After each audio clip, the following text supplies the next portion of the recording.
Good morning. Nice to see all of you here for our first parent education session of the school year, and so glad to have each one of you here to find out more about report cards. So it's such an exciting topic and subject, but it's something that we've been working on since I arrived here, and so this is my third year. And the first year that I was here, a group of teachers began to look at our report cards, what we were doing, what we've been doing for a number of years, to see if there was anything that we could do differently or do better. And then last year, we spent the entire year looking at different schools and what they were doing in terms of report cards, some things that fit us here at PCDS. And so this November, you're going to be seeing a new report card format for PCDS Lower School, and we wanted to share with you a little bit about how we got here, some things that you're going to be able to see, and then any questions that you might have around that. So I'm going to be starting today with the portrait of a lower school student, which is really an engine that drove a lot of what we did in terms of the report card. And if you haven't heard much about it, you're going to be hearing about it today. So we're going to be talking about that. And then executive function elaboration. So Ms. Belcher, our lower school counselor, is going to be talking a little bit about executive function and what that looks like, and especially what it looks like relative to our report cards. And then we'll look in more detail for the report cards, the proficiency scale, some examples of what you'll be able to see. And then you have a role in this presentation as well, questions. And so if you have questions that come up, we'll save those until the end. There are more seats around, so those of you who are standing around the perimeter, if you want to sit at one of the tables, you're welcome to do so. There are seats around. If you want to stand at the back, you're more than welcome to do that as well. So let me start with the portrait of a lower school graduate. And this was a process that began in the upper school in around 2015. And so they were tasked with describing what a student who graduated from PCDS was like. What characteristics did they have? What traits did they have? What were they expected to be like as an individual, as a human being? And so upper school was the first one that started the portrait of a PCDS graduate. Middle school was next, and so they talked about a portrait of a middle school graduate. What does a portrait of a middle school graduate look like? Same type of thing. What are the characteristics, qualities, etc. And then in the spring of 2015, a group of teachers from the lower school worked on the portrait of a lower school graduate. And they described what a lower school graduate is, the types of things they do. And we're going to look at that portrait here in just a minute. But we wanted to make sure that it was developmentally appropriate, that there was a flow from what was accomplished from lower school beginning in pre-kindergarten all the way to graduating here at PCDS. What are the types of things that we're looking for? What are the types of things that we can expect? And so this portrait of a lower school graduate is posted in every classroom at PCDS. And also, it's going to be on our website as well. So this is work that was really important, that we were able to identify what it is that we're trying to accomplish. And by looking at that, then we're able to measure that, to assess that, to evaluate, are we accomplishing what we have set out to do? So raise your hand if you have heard of the portrait of a lower school graduate. And that was my sense. So that was my sense, is that a lot of the work was done internally. It was done by faculty, that it wasn't communicated broadly to parents. And so even though it's something that's really important to what we're doing day in and day out in the classroom, we wanted to be more than a one-time project that a lot of people spent time and energy on, was posted on a wall and then disappeared. That probably never happens at any of your companies. But we didn't want that to be the case. We didn't want that to be the case at PCDS. We wanted to really make sure that this is what we're really trying to accomplish, especially in the lower school. If it is what we're trying to accomplish, we need to make sure that you're aware of that and that we're looking very closely at that in terms of our report cards and what we're assessing and how we're teaching at the lower school. So this is the portrait of a lower school graduate. We are lower school graduates of Phoenix Country Day School. In the lower school, we learn to evolve from individuals with one purpose to become integral parts of the whole. To that end, we leave lower school as authentic individuals, inspired learners, and compassionate members of our community. So these are the three categories that the rest of the portrait follows: authentic individuals, inspired learners, compassionate members of our community. So we are individuals. We are joyful and mindful, which allows us to be reflective and see the beauty in each day. We are self-assured, resilient, and caring individuals. We value our well-being and make confident, responsible choices for ourselves. We just described your student. Or hopefully what your student will be by the end of fourth grade. So this is what we're trying to accomplish, and recognizing that it's not a cookie cutter process, especially here at PCDS. If they come in as individuals, we want them to be celebrated as individuals, each with their own unique personality traits, their goals, their passions, their expressions. We want to foster that and to continue that in them. So we are individuals. We are learners. That's helpful since it's a school. We explore with wonder and seek to understand the world around us through play and meaningful engagement. We are self-motivated and inquisitive learners, guided by our innate curiosity. We work collaboratively and individually with open minds. We are critical thinkers, problem solvers, and active listeners. We are inspired to do our personal best and are proud of our accomplishments. And so making sure that learning is taking place, that it's student-guided learning, things that they're innately curious about. You see both of these pieces collaboratively and individually. So this is what we're trying to capture in the lower school.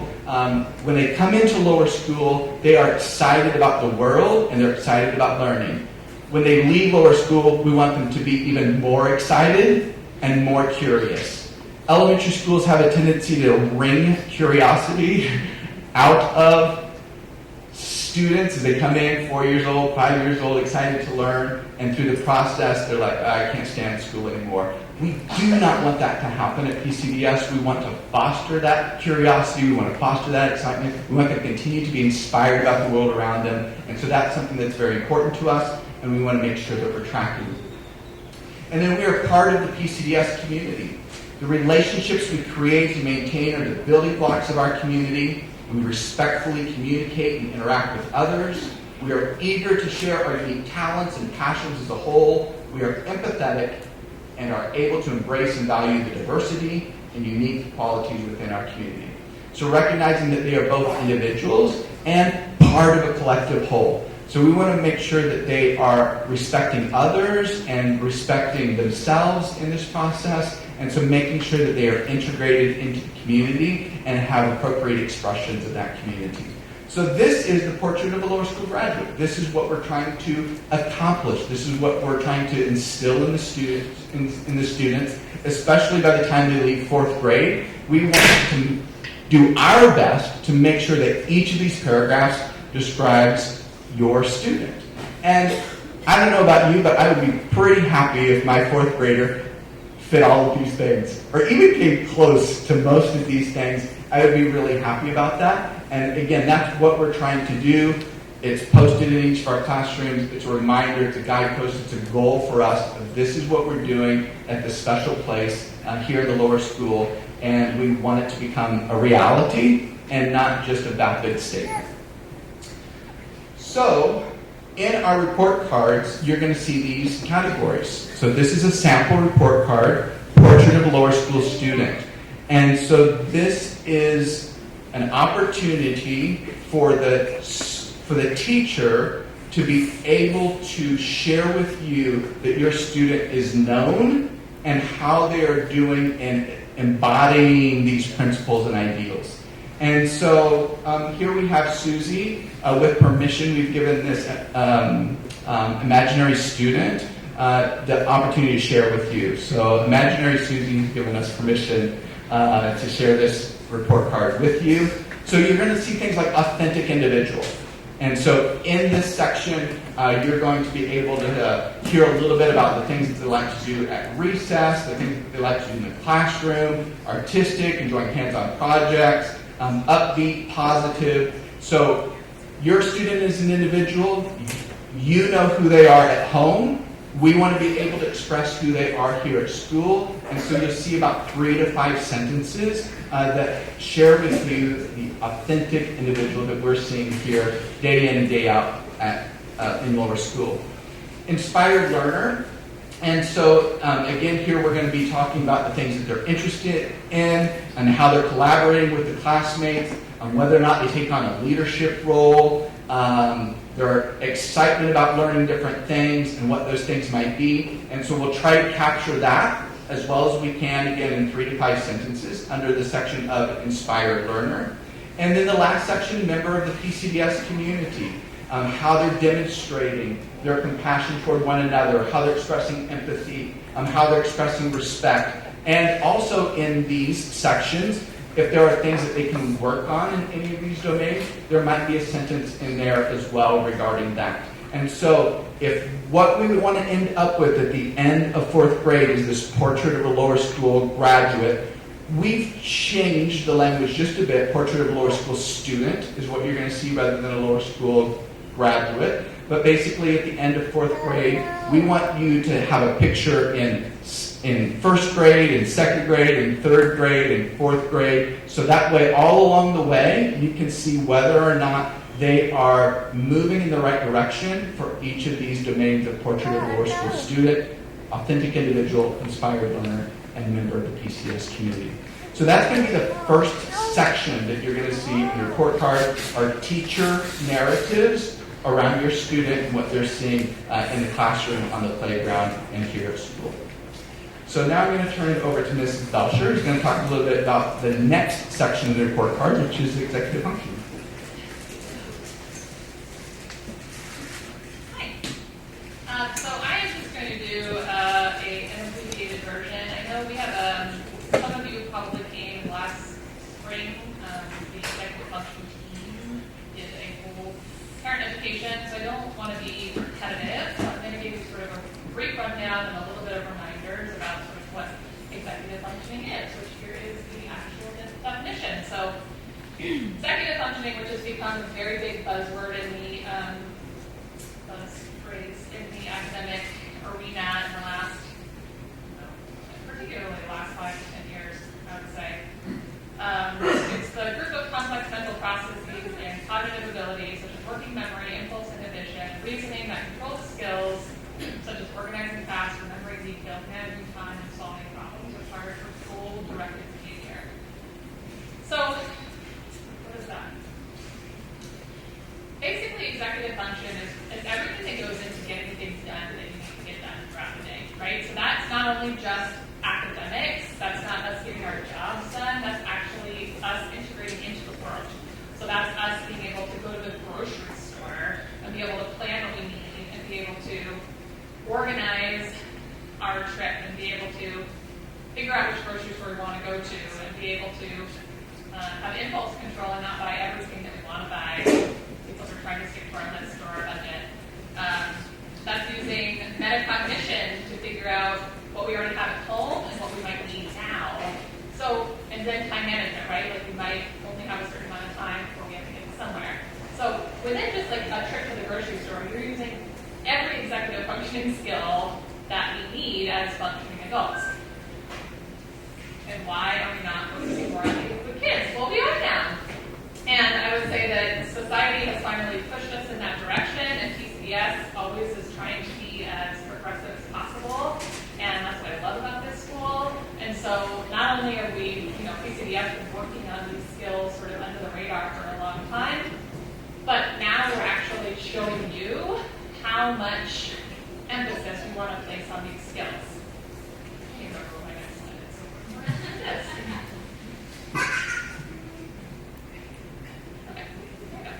I don't do slides typically, so Curtis made me do slides. So the slides are very not very informative. So I'm just going to tell you that. I'm just trying to get something to help you remember that I didn't remember what I put on there. So executive functioning skills. Kids are not born with executive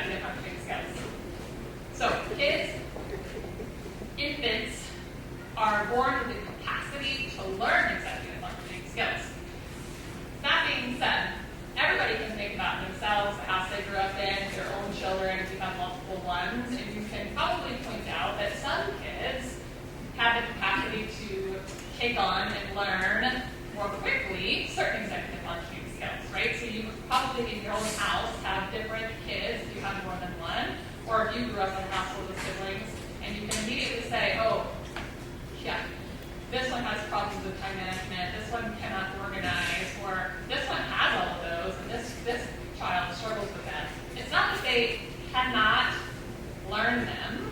Everyone has the capacity to learn them, but we have to teach them. So they're not born with these. There are some personality traits that we're born with that make us more susceptible to some than others. But we actually have to explicitly teach these. And I don't think that ever came out in like any parenting manual that I got when I was having my babies. But, you know, we do so many of these things naturally as parents anyways to teach our kids to do these things. However, they aren't born with just this set of skills. So when you are trying to work on some of these things and you maybe are getting particularly frustrated with one of your children because they don't know how to do these things, remember that they aren't just born with the ability to do these things. You have to explicitly teach them. And some kids pick it up easier and earlier just based on personality, but it doesn't mean that you don't have to explicitly teach every one of your children. So when you're getting frustrated, also you're probably getting frustrated with the skills that we were actually most strong in. That will drive you the most nuts with your children because when you're strong in a certain skill, it's hard for us to understand how other people aren't strong in that skill. Like time management, right? Like if I'm not 15 minutes early to something, then I'm basically late. Is my husband like that? Nope, opposite. Is my children, some of them, same. And I'm like, I don't understand what is happening in your brain that you cannot do this, right? So it makes me frustrated. But in reality, that's not a skill that they are putting a big priority on learning because their relationship with time is different than mine. It's not that they can't do it, but don't let anybody believe that I just can't get on time. Well, you can, but it's a skill that you have to put more extra work into, and sometimes we don't feel like it, or sometimes we don't have the same motivation to do it, right? Like we have to be motivated to want to do these things and really work at them. So when we think about executive functioning skills from my realm particularly, obviously we need them in the academic arena, in the classroom, right? Every moment you're accessing some type of executive functioning skill. They are in impulse control is a really big one. Even just sitting there and listening to a lesson on the run.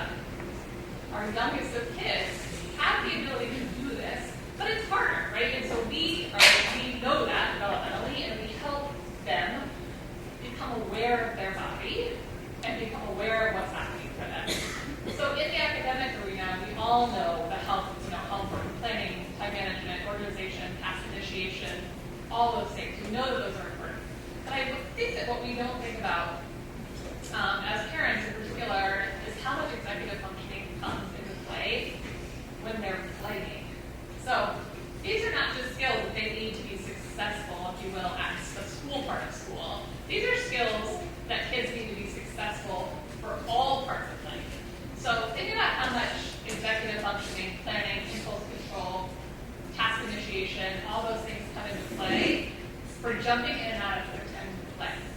So you see friends playing on the playground, they appear to be running around and playing some pretend monster chase game. You want to play. You have to be able to plan out when you're going to try to jump in, if you'd like to jump in, how you're going to jump in, what are you going to say, and if they tell you the rules, you have to be able to hold on to those rules, which might be different than the rules that they were playing yesterday. So then you have to say, okay, well, there's two sets of rules. Which set of rules am I going to use? And then I'm going to jump in and be able to exhibit impulse control, to not want to change the rules, but to follow along with the rules, and then figure out how I'm going to jump out. Like just that, that's exhausting.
of really looking at the whole child in a very unique way. Between our conscious discipline program, which most of you guys will hear more about if you'd like to, it's December. For those of you who don't already know, that's sort of a more in-depth window. And then now being able to really put words to all of these skills that we are assessing and teaching. We are trying to make sure that, students, it's one thing to see that your students getting really great grades or marks or whatever you want to call them, right? Like, oh, excellent, they're doing really good at reading, math, science, so proud of them. But if they're getting really great grades, but their executive functioning skills are a little bit developmentally low, I can tell you that school will feel hard for them. And you might have a student like that comes home and says, I hate school, or school is so hard, or I don't like sitting through math, I don't like it, and then you're looking at the report card and you're like, but you're doing great, you're doing so great, like you're getting all P's or, whatever, A's if we were in, the traditional world. It's like, but those things don't match. And for decades, society has been, all of us have been trained that in order for our kids to be successful, they need to get really good grades, right? Well, guess what? Just getting good grades, especially now, doesn't really mean as much as it used to. And we're also finding that even kids who get really good grades can be really unhappy, or can be really deficient in a lot of life skills, which are executive functioning skills. And so in order for us to feel like we are doing a good job of creating a lower school graduate, in order for us to feel confident that we're sending those kids off to the middle school, into upper school, as being proficient students, we have recognized that we really need to place an emphasis on getting those executive functioning skills up to match what maybe the academics are. And so, again, we've been doing this a lot, and we do explicitly teach a lot of these skills and have been for a long time. But we're doing it in a much more intentional way now that I think will feel, we hope, like you're getting more information about who your student is as a learner, because just because they're getting all A's doesn't necessarily mean that they are going to feel successful in school, or that you feel like they're going to be, that they feel successful in school. The other thing I put on here that we do really well that I think is worth mentioning is just the school and home collaboration. I think that UCS does a great job, and we're getting better at the communication piece and doing things like this so that you guys are on the same page as us and we can use the same language at home that we use here at school, which is why we're going to also do the conscious disciplines that you guys haven't heard before can hear some of just the language that we use with your students while they're here at school. It's very unique, and it is different than traditional schooling systems in the way that we approach problem solving, emotion recognition, and all of those things, and now executive functioning skills. All of your students have been introduced to executive functioning skills. They know what they are. They might not be able to solve probably right now, but they do know what they are, and they are something that we're talking about all of the time. And I don't know about you guys, but I could think back to my schooling, and I didn't know what executive functioning skills was. Probably like 15 years ago. We all knew about like, oh, you're good at time management, or you're good at organization, and that kind of stuff. But now we just really put the language around it that I think helps people understand more, and just feel more knowledgeable. The last thing I was going to say was COVID. I think it'll be interesting to see how, schools across the country are just seeing different things for kids emotionally, developmentally, after being sort of, a lot of kids were sort of stunted, if you will, for a year or two, depending on the situations. And the reason I bring that up is because a lot of the research is coming out to say that it's not necessarily academic lagging that we're going to see from that.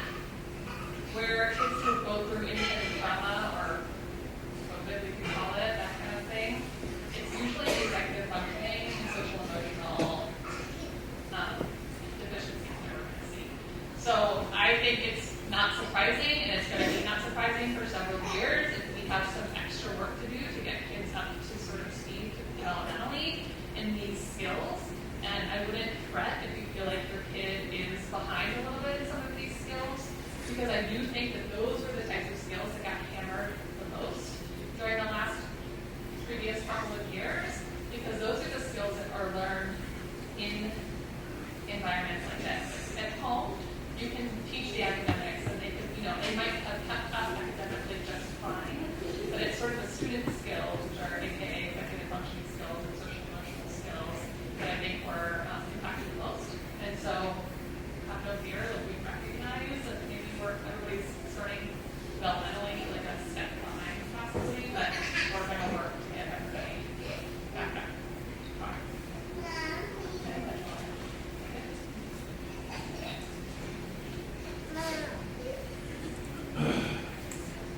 So let's talk a little bit about the proficiency key. So we're trying to lay a foundation in the lower school for success.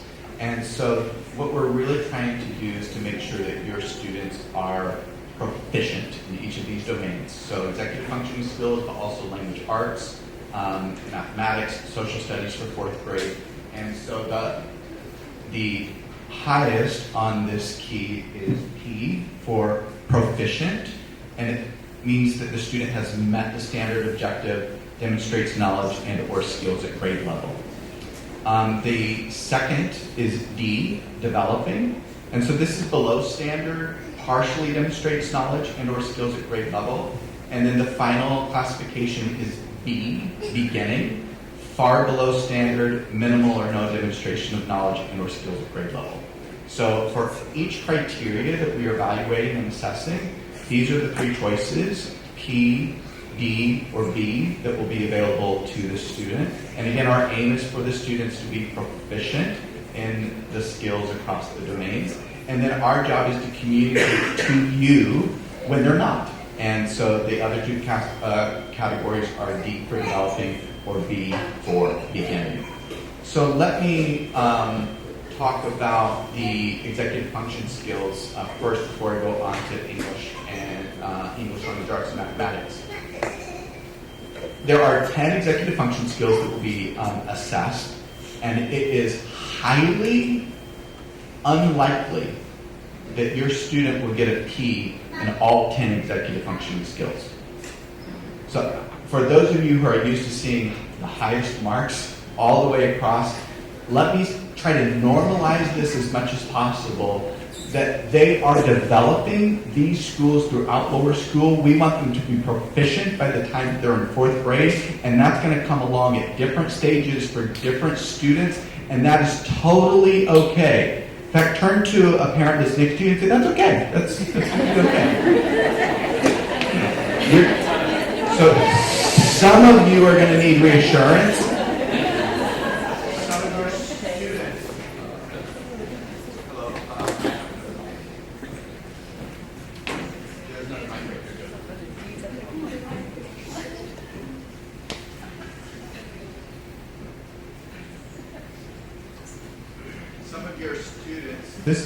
Some of your students are going to need assurance that it's okay to get a D developing. I'm going to use, I know you're not supposed to do this, but I'm going to use myself as an example. So when I was in elementary school, I got the highest marks. It was E, it was excellent for all of the grades. I have really high working memory executive function skills. What I don't have is organization. And so especially in elementary school and lower school, my desk was a disaster. And so just papers that were stuffed in everywhere, crumpled, and I can still hear Miss Hannafin going as she walked past my desk. But because I had high working memory, I could remember where that crumpled up paper was in the back left-hand corner of the desk. Some of you are married to people like that. It's like, their desk is just piles everywhere. I'm like, no, don't touch anything. I'll find it. I know where it is. And so I would have consistently got, like, on this scale, a D, and maybe even sometimes a B for my organization skills until I was able to work on it and develop it. But my parents didn't know that. All they saw were the E's that were populating my report card, and everything was good. But there came a time where I really needed to work on and develop my organizational skills as an executive function skills. It was able to catch up. But there wasn't any language or information or direction around that as a family for them to be intentional, for the teacher to be intentional around poor little Curtis, who is so disorganized. And so again, I'm going to be really surprised if students, especially at the younger grade levels, have all T's for executive function skills. It's okay. It's okay. We expect them to have D's, that they're developing this, and then they'll get there. We're going to work on it together. We're going to give you some resources. We're going to be intentional around it to make sure that they get there. We believe that they can all get there by the time that they finish 4th grade. And again, different maturity rates, a whole different things that are happening chemically in their bodies, biologically, personality, etc. And so I'm trying to brace you as much as possible, but there's going to be D's. Sounds like below average, right? It's on the traditional report card. No, not D's. D's for developing that are going to be on your report card, and that's okay. We're okay with that. We want you to be okay with that we're going to work on it together. That's just part of it. It's just part of it. Not very many people have the whole package, and they use the strengths in one area to compensate for the weaknesses in other. But we don't want that weakness to kind of go undetected. We want to build it up as soon as possible. So this is a sample of English language arts. This is just, again, a sample. There will be more skills than this that we're working on or measuring. Demonstrates understanding of characters, settings, or plots in a text. And you can see P, proficient, understands the meaning, words, and phrases in a text, participates in collaborative conversations, etc. It's going to be different for every grade level, different for different trimesters, depending upon what they're working on. But we want to see, are they proficient in this domain? And then for some of them, but not all of them, you'll see some teacher comments. And so just because there isn't a teacher comment there, it doesn't mean anything necessarily one way or the other, but anything that the teacher wants to elaborate on, more than just the marking of P, D, and B, they will hear in this section. So this is what the report card will look like. Same things for mathematics, depending on the grade level, depending on the trimester, what skills are they working on, are they proficient, are they developing, are they beginning, and then, again, an opportunity for teachers to make comments on anything that they want to elaborate on. Here, for Susie, identifies attributes of and draws 2-dimensional and 3-dimensional shapes. The teacher wants to comment on that and let the parent know at times she benefits from a conversion chart to assist her in her computations. She will become more confident with more practice. And then, so you're going to see, So you're going to see the portrait of a lower school student, narrative comments around authentic individual, inspired, deliberate, compassionate member of the community. You're going to see executive function skills, 10 of them that are listed, again with proficiency skills and comments there as well. Again, not necessarily on each one of them, but on any that the teacher wants to highlight. You'll see comments right underneath those objectives. English language arts, same thing, mathematics. And then you're going to get to specials at the end of that, and you'll see something like this. And so you see all of the specials that the student has. Again, proficient, developing, or beginning. And then an opportunity for comments there. Most of the time you will not see comments on the specialists page, but periodically you might. And this is what it would look like here for Susie and Art. So that gives you an idea of what is going to be included in the report card. There will also be summaries. There will be summaries of what they are studying in the classroom, either at the end of this section or in another file that's side by side on the portal. And so Eric Newfirth is still working on developing which of those it's going to be.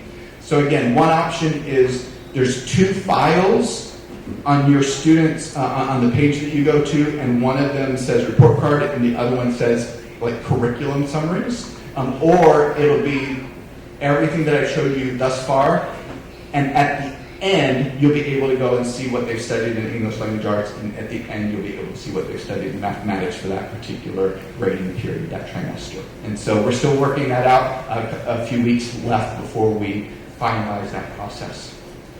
So this is really what we're hoping for. We're hoping for a few things with this new report card format. One is clarity. And so we want to give you the information that we feel like is most valuable in a readable and accessible form. And so sometimes with the earlier formats, it was a little bit convoluted, and it was sometimes too long, did not read. I have a conference tomorrow, so I'll just come in and you can tell me about it. So we're trying to really distill out the most important information, put it in the front and give it to you so that you can see very clearly, very easily, these are the skills being assessed, this is how my student is doing on that. Consistency is another thing, and so each of those objectives that we've looked at for English language arts and for mathematics, we're trying to use consistent language from pre-K to K, from K to 1, all the way through the 4th grade, and so we're using consistent like verb tenses and forms and terminology, and so that way you don't skip from 2nd grade to 3rd grade, and we're using completely different vocabulary and assessing things in a different way. So trying to be consistent all the way throughout lower school. And then another is continuity. This especially comes into play with executive function skills, that every trimester that they're here from pre-K through 4th grade, you're going to be able to see their executive function skills and how that's progressing. Also, when we evaluate executive function skills, and every grade subject, but since executive function skills are new for us, we're evaluating them on grade level. So we're evaluating whether or not a pre-kindergartner is performing executive functioning skills at a pre-kindergarten level. So we're not measuring them against the standard where they're going to be in 4th grade. We're measuring them developmentally where they should be in pre-K with their executive function skills, and each successive grade level the same. So that's what we're trying to accomplish, is clarity, consistency, and continuity. So we have a few minutes. I'm going to open up to questions. Any questions you have about report cards? Thank you so much. You're welcome. Do you have a cheat sheet for the goals for each grade relative to their function?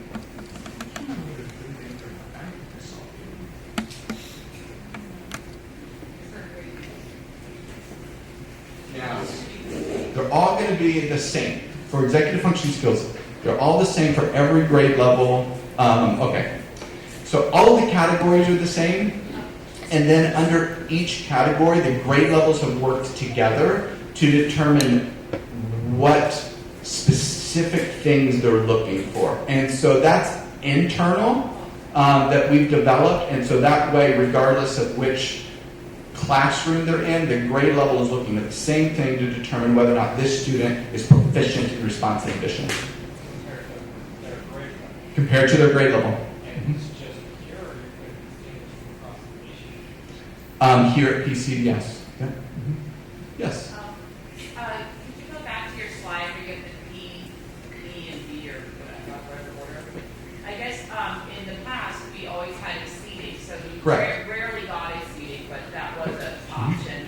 And I think that what you're saying is that kids develop asynchronous, there's asynchronous development. So I feel like it's helpful to have these seating. So if your child is, say, struggling, like in your example, hey, you're already killing it in math, why don't instead you focus on being organized in your material? Like, we already know you're doing well there, focus on this other part. I think that's helpful for parents to help their kids improve in these areas. Yeah. So we really, again, think, especially in lower school, that it's about the foundation and making sure that students are proficient. And so where you'll see indications around the student being beyond grade level are in the comments. And so there will still be a P, but in the comment that a teacher might say that Johnny does an exceptional job at organizing his time consistently. And so it won't be a different mark, but you will see it in the comments. Yes? Just to add to that, I'm just curious if you could share some some strategies for us as parents at home to talk to our kids about what we see on the report card. Yes, and so at the end of this session, we're going to provide some resources for executive function activities for different grade levels, 3 to 5, age ranges, 3 to 5, 5 to 7, and 7 to 12.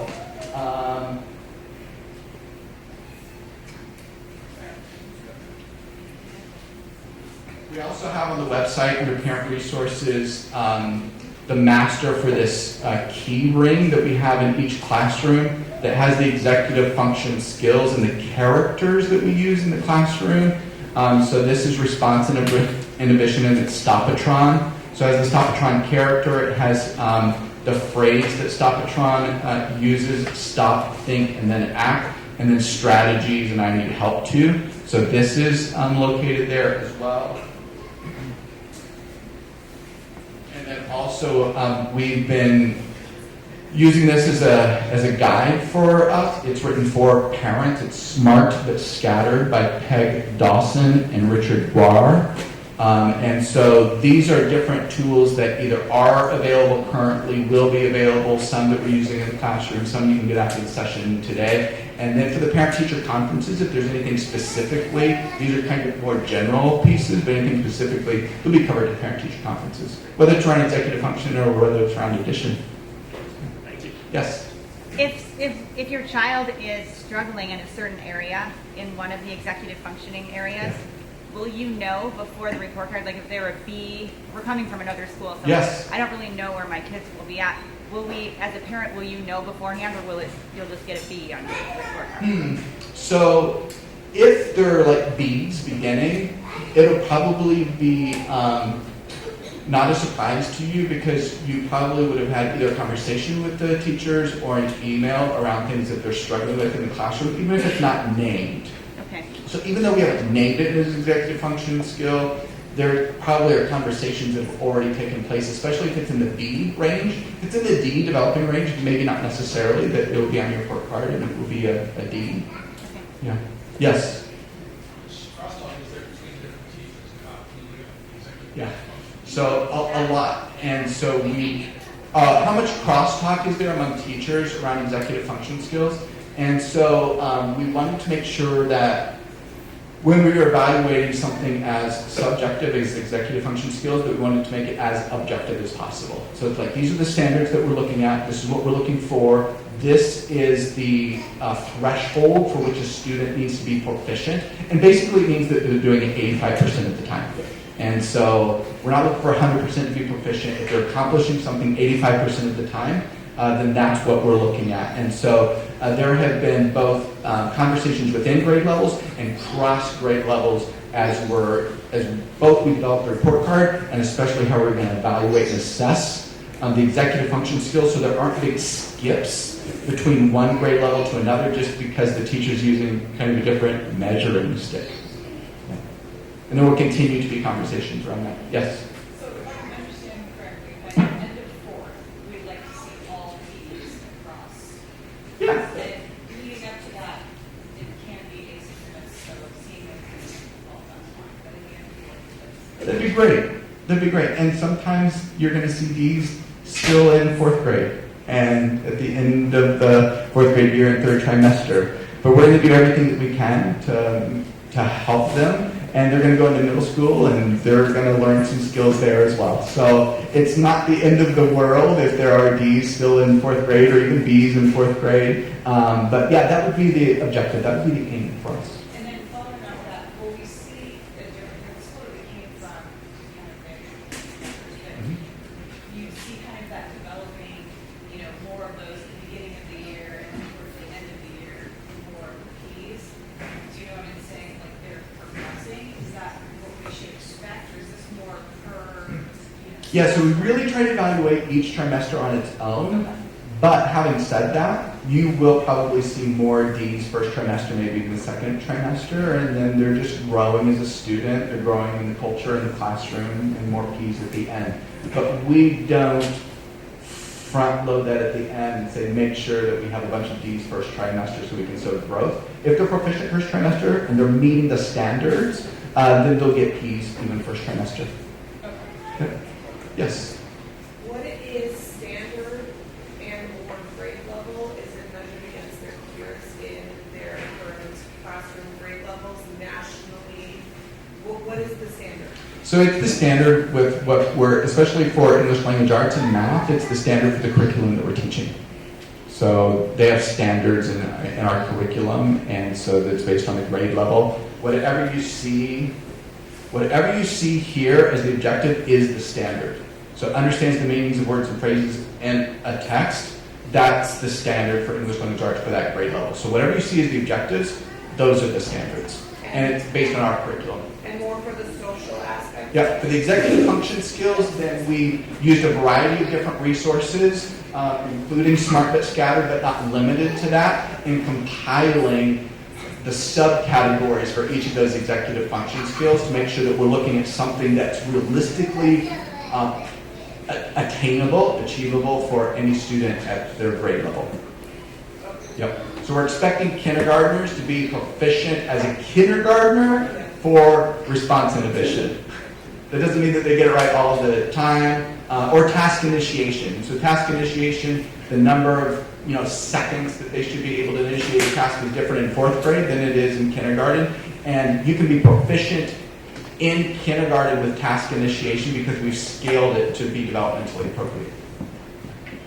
Just to clarify where that standard is coming from, you're saying it's the ECDS standard, but where are you setting that ECDS standard compared to other benchmarks? Because like picking one school to look at, you've got a certain benchmark, how do you determine that? Yeah. So I think the answer to that is that it's not that we're comparing it necessarily with PCBS or necessarily like to what first graders do in another state. It's more of a developmental age range. So we look at what the developmental norms are for any child in the USA for that particular age range and what they should be able to do 85% of the time. So we gathered that from lots of books and websites and all that kind of stuff. So it's more about the developmental age range versus like traditional academic standard tests like we're thinking of, where it's like, okay, your kid is better than 86% of all first graders across the country, right? It's not like that at all. It's more of like, all right, for 5 to 7-year-olds or for 5 to 6-year-olds, this is what the literature says they should be able to do reasonably most of the time, and so we took it from there. And it does fall in line with most of what our kids can do at PCBS, but it doesn't necessarily mean that that's what we base it off of. It really is from the developmental standards. Does that make sense? And in this book, and we can probably make a copy of that chart or something and maybe put it on the website too, but there is like there's a chart in here that I think is great. It's about like what chores based on developmental age and abilities for executive functioning skills that your child should be able to do based on their developmental age. So just stuff like that. Like it's standard development rather than there's not a lot of standards out there for these kinds of things. A lot of schools are not. Most schools are not assessing these. And again, that's why we're not putting letter grades. It's not as though this is information for you guys really as well, right? Like this is to help you and our teachers put into words, have a better idea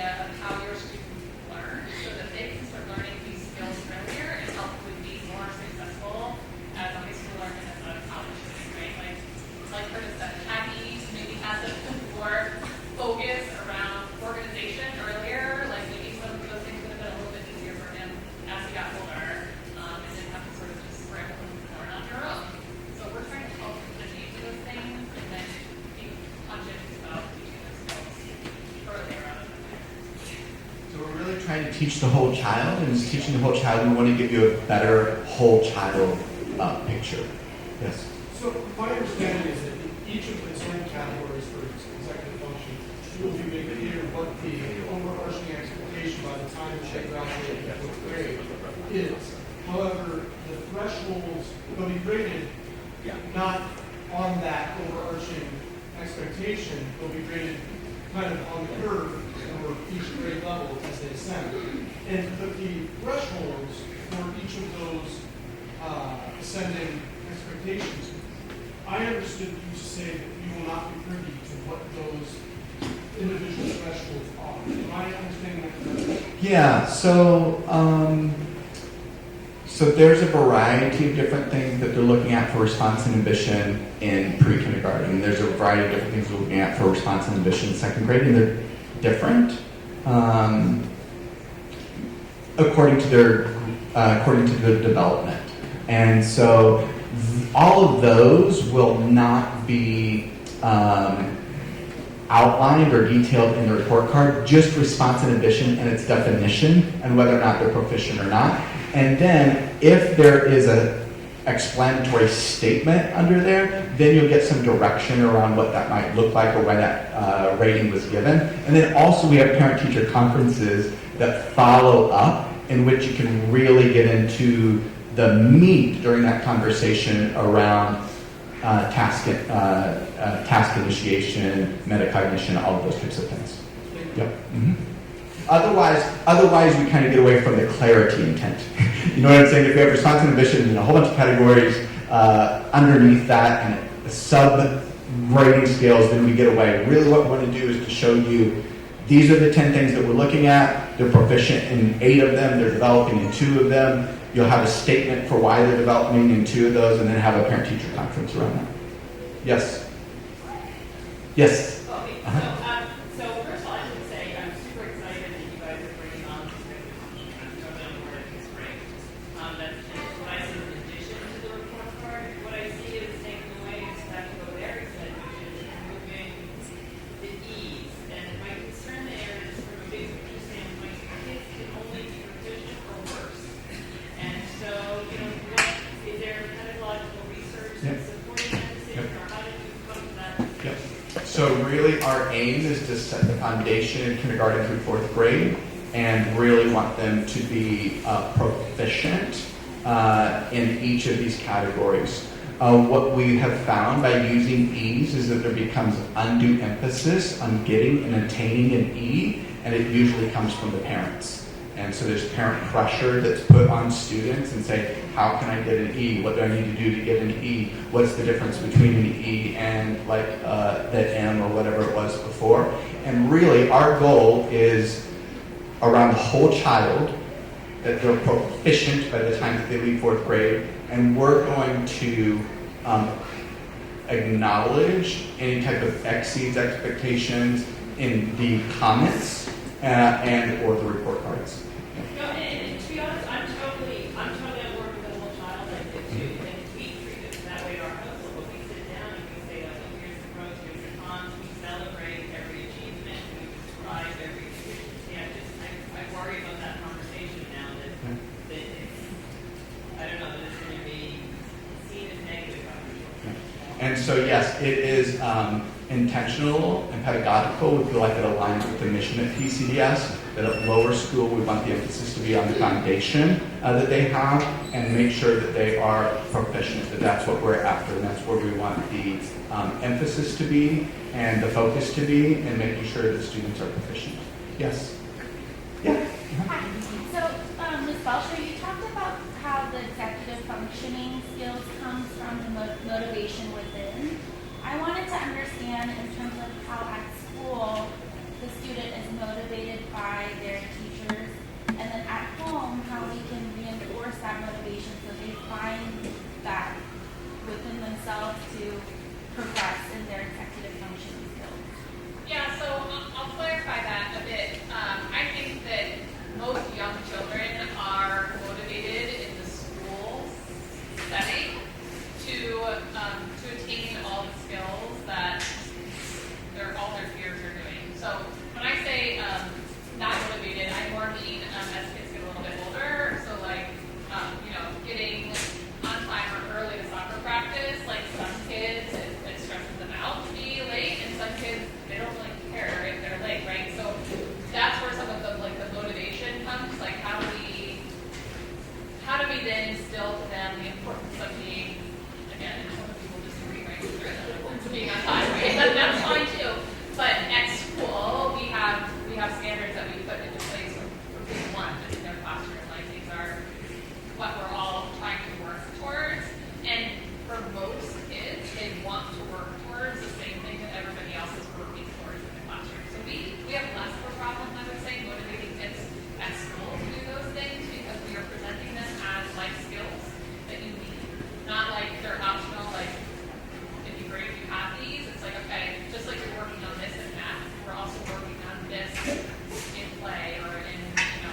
functional adult, right? So even like having some of those conversations and like narrating, I would say like narrate out loud like what you're doing. Like, okay, mommy's gonna do this, I'm gonna prep this ahead of time because I know tomorrow morning's gonna be really busy.